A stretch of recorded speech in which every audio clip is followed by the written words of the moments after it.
Welcome to part 2 of Profile with Keith Trinity Gardner, Director of Security at the University of the West Indies, Mona, and attorney at law. We're going to be hearing more about him and all that he has accomplished as a cop and his academic accomplishments as well, because they are a myriad. We'll talk more about that.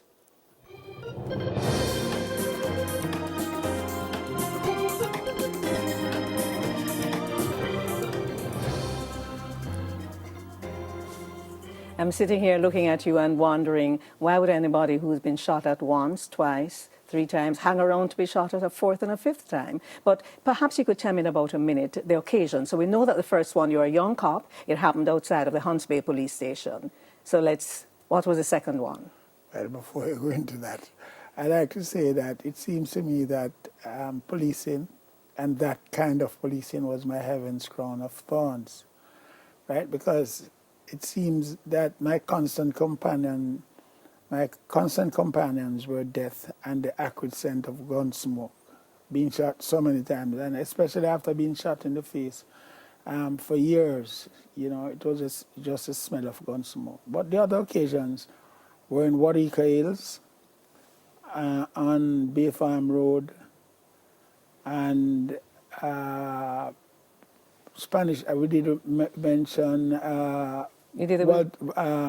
Walton Park Road and Chisholm Avenue. Once you were shot in your hip, is that correct? No, and finally along Mona Road and Ottawa Avenue, which is just minutes away. But I was also hospitalized, apart from gunshot injury, for a serious motor vehicle accident, which kept me hospitalized for 12 weeks, in which my hip was severely fractured. Oh, so that was a motor vehicle accident that caused that? Yes, that one. Yeah, and you lost 20% of your... 25%. Well, the 25% damage was done to the sciatic nerve, and which resulted in a loss of 25% sensibility in the right leg.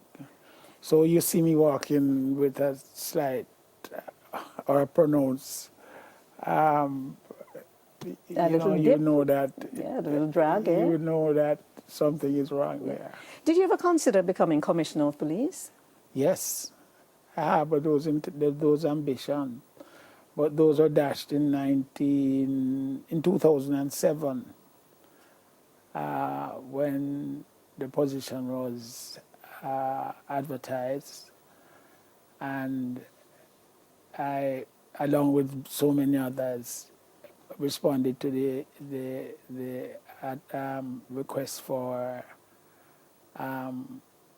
applications and so on, and we went to the interviews. Most of us thought we did well, but it is my impression. It was my impression after the interview, and still is, that it was a fait accompli. Because I think that the administration had long chosen who they wanted to be commissioner. But isn't that usually the case? But that's for another discussion. You know, but after that, I had no longer harbored any intention of becoming commissioner, and that, in any case, it is about 15 years too late, because I would have liked to give at least 5 years solid service to the Jamaica Constabulary. As Commissioner of Police, if you were given the post. Yes. All right, so you were a close protection officer for Prime Minister Edward Seaga. What were those years like? That was in the 80s. Well, it began, you see, time won't allow, because as I've said to you, for every story there's a story behind it. Just before the elections, a couple of months before the election, myself and Trevor Chin of blessed memory decided to go to Backbush on foot to see if we could locate any of the many persons who were wanted.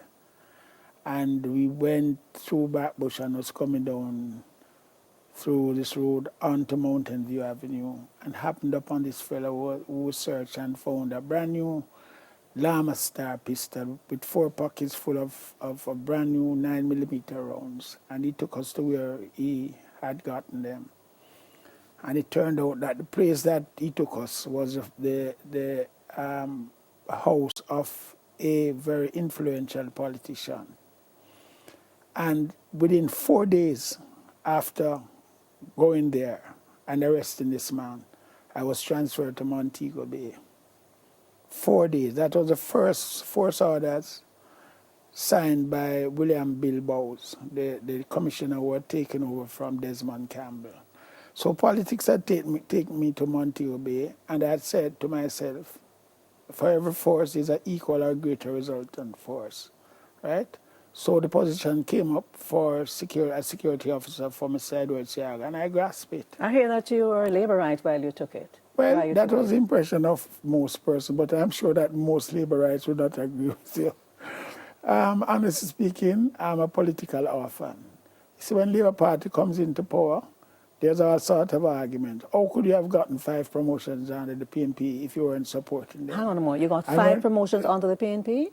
Of my 11 promotions, I've only gotten 2 under the Jamaica Labour Party.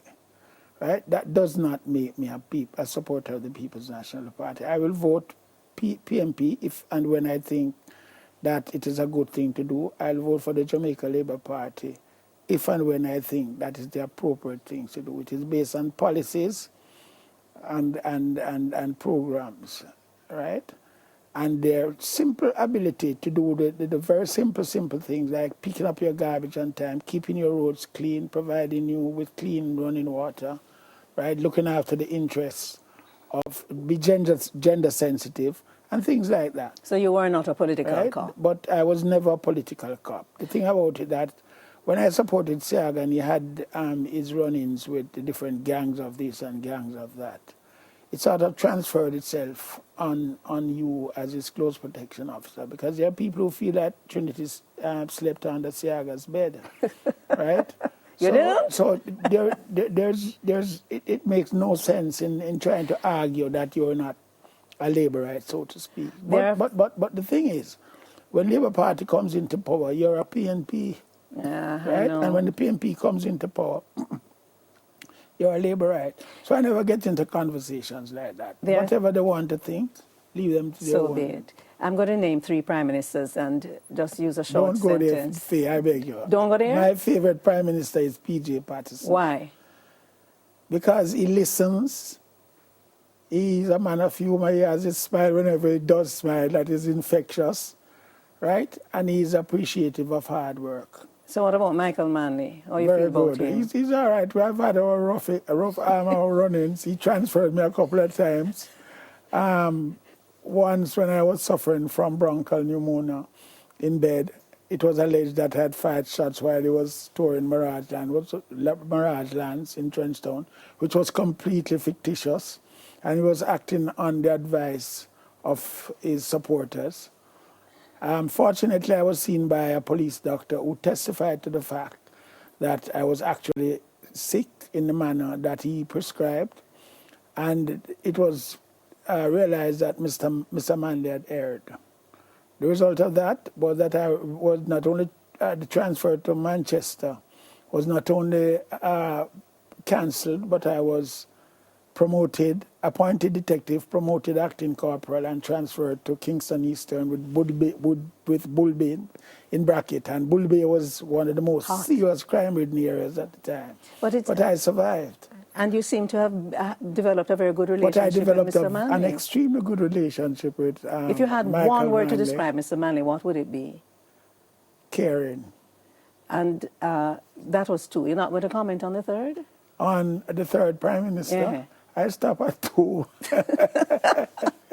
We are going to break and let us see how we continue when we come back. My guest is Keith Trinity Gardner.